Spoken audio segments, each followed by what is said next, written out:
Welcome to Viji stitching. இந்த வீடியோவில் நம்ம ஸ்ட்ரெயிட் கட் பேண்ட் எப்படி ஈஸியான மெத்தடில் கட் பண்ணலான்னு பார்க்கலாம். அதுக்கு நான் 2 மீட்டரில் ஒரு பேண்ட் கிளாத் எடுத்துருக்கிறேன். நம்ம ஃபஸ்ட்டு வந்து பேண்ட் மார்க் பண்ணுறதுக்கு முன்னாடி இந்த கிளாத்தை எப்படி மடித்து போடணுன்னு பார்க்கலாம். நான் வந்து லென்த்தில் ஒரு வாட்டி மடிச்சிருக்கிறேன், அதே மாதிரி வித்தில் ஒரு வாட்டி மடிச்சிருக்கிறேன். கரைப்பகுதி நமக்கு ஆப்போசிட்டில் இருக்க மாதிரி தான் எப்போவுமே போடணும். அப்போ தான் நம்ம ஸ்டிச் பண்ணி வேர் பண்ணும்போது அந்த கிளாத் வந்து இழுத்து கொடுக்கும், துணி வந்து கிழிஞ்சு போகாமல் இருக்கும். இப்போ நான் வந்து ஃபஸ்ட்டு ஃப்ரண்ட் பார்ட் வந்து கட் பண்ணிக்கிறேன். இந்த எட்ஜஸில் லெவல் பண்ணுறதுக்காக நான் ஒரு 1/2 இன்ச் அளவுக்கு லைன் போட்டுக்கிறேன்.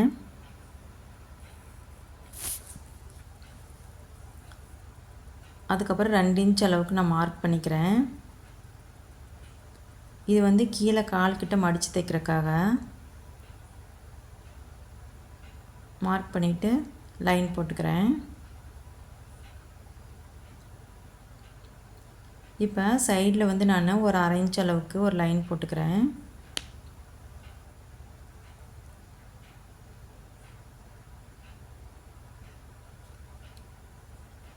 பேண்ட்டோட ஃபுல் லென்த்து 32 இன்ச்சு. அந்த 32 இன்ச்சுக்கு நான் மார்க் பண்ணிக்கிறேன்.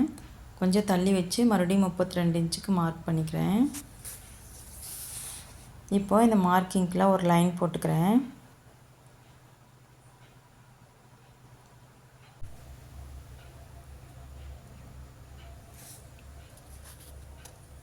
இப்போது 2 இன்ச் அளவுக்கு மார்க் பண்ணிக்கிறேன். இது வந்து எலாஸ்டிக் வச்சு மடித்து தைக்கிறதுக்காக. நீங்கள் எந்த அளவுக்கு எலாஸ்டிக் வைக்கிறீங்களோ அந்த அளவுக்கு நீங்கள் மார்க் பண்ணி லைன் போட்டுக்குங்க.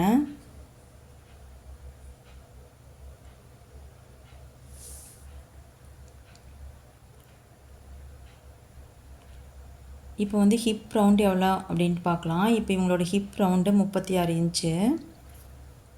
அந்த 36 இன்ச்சு நம்ம எப்படி மார்க் பண்ணுறதுன்னு பார்க்கலாம். இப்போ இந்த 36 இன்ச்சை நம்ம 4ஆக டிவைட் பண்ணிக்கணும். 4ஆக டிவைட் பண்ணிவிட்டு உடம்பு லூஸ்க்காக நான் வந்து 2 இன்ச் அளவுக்கு சேர்க்குறேன். அப்படி சேர்க்கும்போது எனக்கு 11 இன்ச் வருது. அதை நான் மார்க் பண்ணிக்கிறேன்.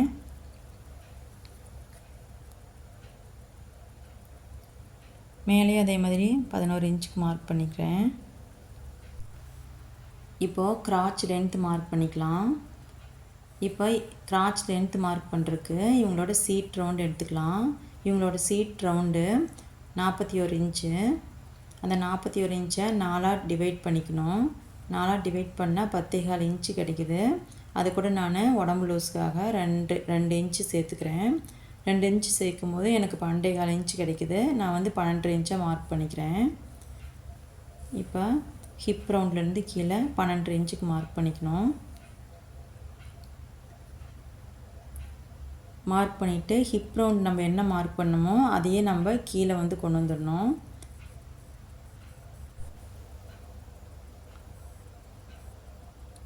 கிராச் லென்த் நம்ம 12 இன்ச்சு மார்க் பண்ணோம். அதே மாதிரி இங்கேயும் 12 இன்ச்சு மார்க் பண்ணிக்கணும். மார்க் பண்ணிவிட்டு நம்ம வந்து இப்போ லைன் போட்டுக்கலாம்.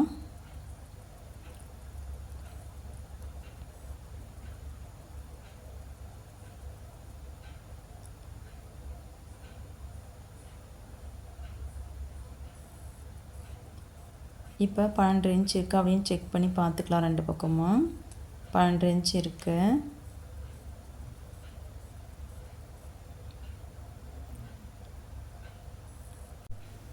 இப்போ நம்ம கேர்வ் வரைஞ்சிக்கலாம். கேர்வ் வரைகிறதுக்கு இவங்களுடைய சீட் ரவுண்டு 41 இன்ச் வந்திருக்கிறனால நான் வந்து 2.5 இன்ச் மார்க் பண்ணிக்கிறேன்.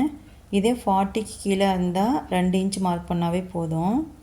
இப்போ நான் இங்கே வந்து 2.5 இன்ச் மார்க் பண்ணிக்கிறேன். அப்போ தான் நம்ம போட்டிருக்கும்போது ஃபிட்டிங் வந்து கொஞ்சம் நல்லாயிருக்கும்.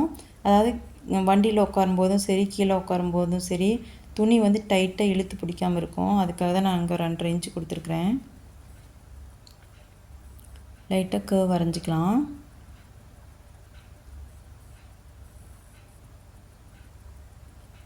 இப்போ வந்து கால்கிட்ட கீழே வந்து லெக் ஓப்பனுக்கு வந்து மார்க் பண்ணிக்கலாம். நான் வந்து சைடில் வந்து ஒரு 2.5 இன்ச் அளவுக்கு ஃபஸ்ட்டு மார்க் பண்ணிட்டேன். கால் சுற்றளவு 12 இன்ச்சு. அதனால் நான் வந்து 6.25 இன்ச்சுக்கு மார்க் பண்ணிக்கிறேன்.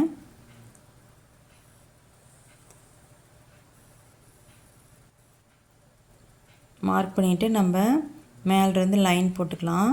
இப்போ நம்ம கேர்வ் ஸ்கேல் வச்சு நம்ம லைன் போட்டோம் அப்படின்னா நம்மளுக்கு கால் வந்து இழுத்து பிடிக்கும், டைட்டாக இருக்கும். துணி ஒரு பக்கம் மேலே இழுத்துக்கிட்டும் இருக்கும். அதனால் வந்து நான் வந்து ஃப்ரீ ஹேண்டாக அப்படியே நான் மார்க் பண்ணிக்கிறேன். இப்படி மார்க் பண்ணும்போது ஃபிட்டிங் வந்து கொஞ்சம் லூஸாக இருக்கும், போட்டுக்க நல்லாயிருக்கும். கீழே வந்து குனியும் போது உட்காரும்போது வண்டியில் உட்காரும்போதெல்லாம் நல்லா ஃப்ரீயாக இருக்கும் பேண்ட்டு. அதனால் நான் வந்து கையிலேயே வந்து வரைஞ்சிக்கிறேன். ஸ்கேல் வச்சு வரைஞ்சோன்னா ரொம்ப துணி ரொம்ப கம்மியாக போயிடும் காலுக்கு.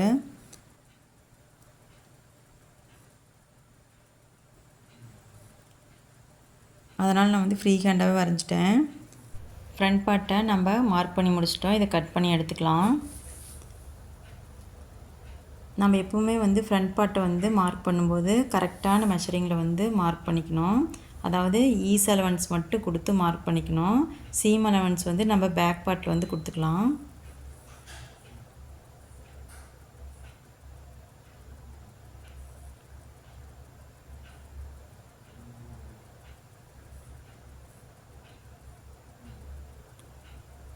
அவ்வளோதாங்க, நம்ம கட் பண்ணி முடிச்சிட்டோம். இப்போ இந்த பேண்ட்டோட சைடில் பாருங்கள், கொஞ்சம் துணி வந்து எக்ஸ்ட்ரா இருக்கிற மாதிரி இருக்கும். இந்த துணி வந்து நம்ம கட் பண்ணி எடுத்துடலாம். அப்போ தான் சைடில் வந்து ஷேப் நல்லாயிருக்கும், ஃபிட்டிங்கும் பார்க்குறக்கு நல்லாயிருக்கும்.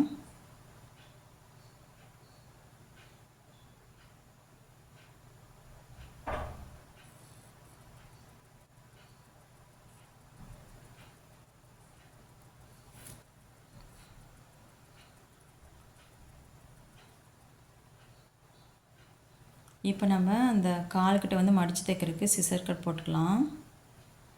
2 பக்கம் போட்டுக்கிறேன். அவ்வளோதாங்க, ஃப்ரண்ட் பார்ட் வந்து கம்ப்ளீட் பண்ணிட்டோம். அடுத்து பேக் பார்ட் வந்து நம்ம கட் பண்ணிக்கலாம்.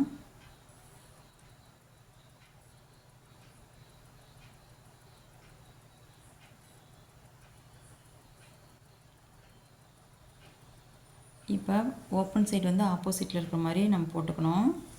போட்டு அந்த ஃப்ரண்ட் பார்ட் கட் பண்ண இல்லைங்களா, அதை வந்து அப்படியே அந்த கிளாத் மேலே வச்சு நம்ம அதே மாதிரியே வந்து ஃபஸ்ட்டு மார்க் பண்ணிக்கணும்.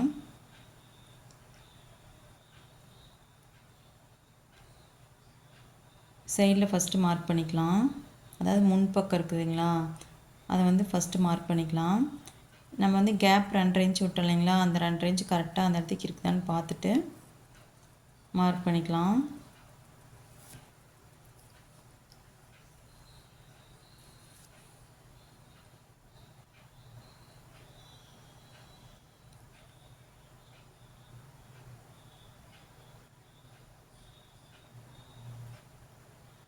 அவ்வளோதாங்க, நம்ம அந்த கேர்வ் வரைஞ்சில்லைங்களா, அந்த கேர்வ் வந்து நம்ம ஒரு 1/2 இன்ச்சுக்கு கீழே தள்ளி போட்டுக்கலாம். தள்ளி போட்டுட்டு அதுக்கப்புறம் கேர்வ் வரைஞ்சிக்கலாம். இப்போ நம்ம உடம்பு லூஸ்க்காக நான் வந்து 2.5 இன்ச் அளவு கொடுத்துருந்தேன் இல்லைங்களா, அதே மாதிரி நான் வந்து இங்கேயும் வந்து பேக் பார்ட்டுக்கு 2.5 இன்ச் கொடுத்துக்கிறேன். அதை கேர்வ் வரையறக்கா நான் 2.5 இன்ச் அளவுக்கு கொடுத்துட்டு மேலேருந்து கீழே ஒரு லைன் போட்டுக்கிறேன். நம்ம கேர்வ் வரையறக்கு எந்த அளவுக்கு நம்ம அகலப்படுத்துகிறோமோ அதே அளவுக்கு மேலே வரைக்கும் லைன் போட்டுக்கணும்.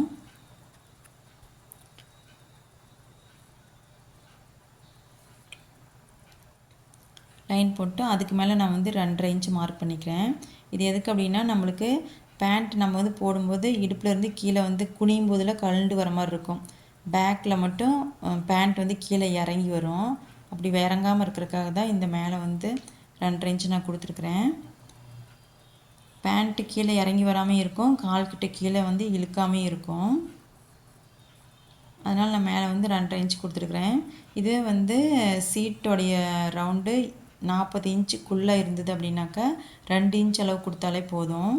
இப்போ இவங்களுக்கு 40 இன்ச்சுக்கு மேலே வந்ததுனால அவங்களோட சீட்டு வந்து கொஞ்சம் பெருசாக இருக்கிறதுனால நான் வந்து 2.5 இன்ச் அளவு கொடுத்துருக்குறேன். கேர்வுக்கு 2.5 இன்ச் கொடுத்துருக்குறேன். மேலே எக்ஸ்ட்ரா வந்து துணியும் 2.5 இன்ச் கொடுத்துருக்குறேன். இப்போ நம்ம கால்கிட்டையில் வந்து 2.5 இன்ச் கொடுத்துக்கலாம். கீழே வந்து லெக் ஓப்பனாக இருக்கிற இடத்துக்கு மட்டும் நான் 2 இன்ச் மார்க் பண்ணிக்கிறேன். அதாவது கால் சுற்றளவுக்கிட்ட 2 இன்ச் மார்க் பண்ணிக்கிறேன். மார்க் பண்ணிவிட்டு கையிலேயே நான் வந்து லைன் போட்டுக்கிறேன். அப்போ தான் நம்ம போட்டுக்கும்போது பேண்ட் வந்து ஃப்ரீயாக இருக்கும், இழுத்து பிடிக்காமல் இருக்கும். அதனால் நான் கையிலேயே வரைஞ்சிட்டேன். இப்போ இதெல்லாம் கட் பண்ணி எடுத்துடலாம்.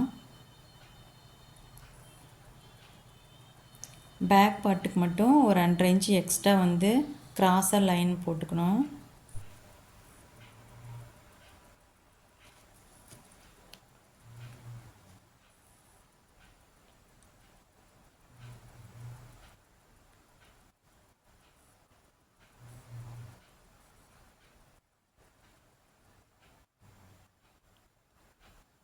அவ்வளோதாங்க, நம்ம பேண்ட் வந்து கட் பண்ணி எடுத்துட்டோம். பேக் பார்ட்டு கட் பண்ணி முடிச்சாச்சு. இப்போ நம்ம ஸ்ட்ரெயிட் கட் பேண்ட்டுக்கு தேவையான ஃப்ரண்ட் பார்ட்டு பேக் பார்ட்டு தனித்தனியாக கட் பண்ணி எடுத்துட்டோம். இது வந்து பேக் பார்ட்டு. நம்ம ஸ்ட்ரெயிட் கட் பேண்ட் கட் பண்ணும்போது சீம் அலவன்ஸ் அப்படின்ட்டு எதுவுமே கொடுக்க வேண்டியதில்லை. நம்ம வந்து பேக் பார்ட் கட் பண்ணுறோம் இல்லைங்களா, அதுலேயே வந்து ஃப்ரண்ட் பார்ட்டுக்கும் பேக் பார்ட்டுக்கும் சேர்த்து தான் சீம் அலவன்ஸ் கொடுத்து கட் பண்ணுறோம். இந்த கட்டிங் வீடியோ உங்களுக்கு பிடிச்சிருந்தது அப்படின்னா நீங்களும் இந்த மாதிரி ஈஸியான மெத்தடில் ஸ்ட்ரெயிட் கட் பேண்ட் கட் பண்ணி பாருங்கள். ஃபிட்டிங் பர்ஃபெக்டாக இருக்கும். தேங்க்யூ.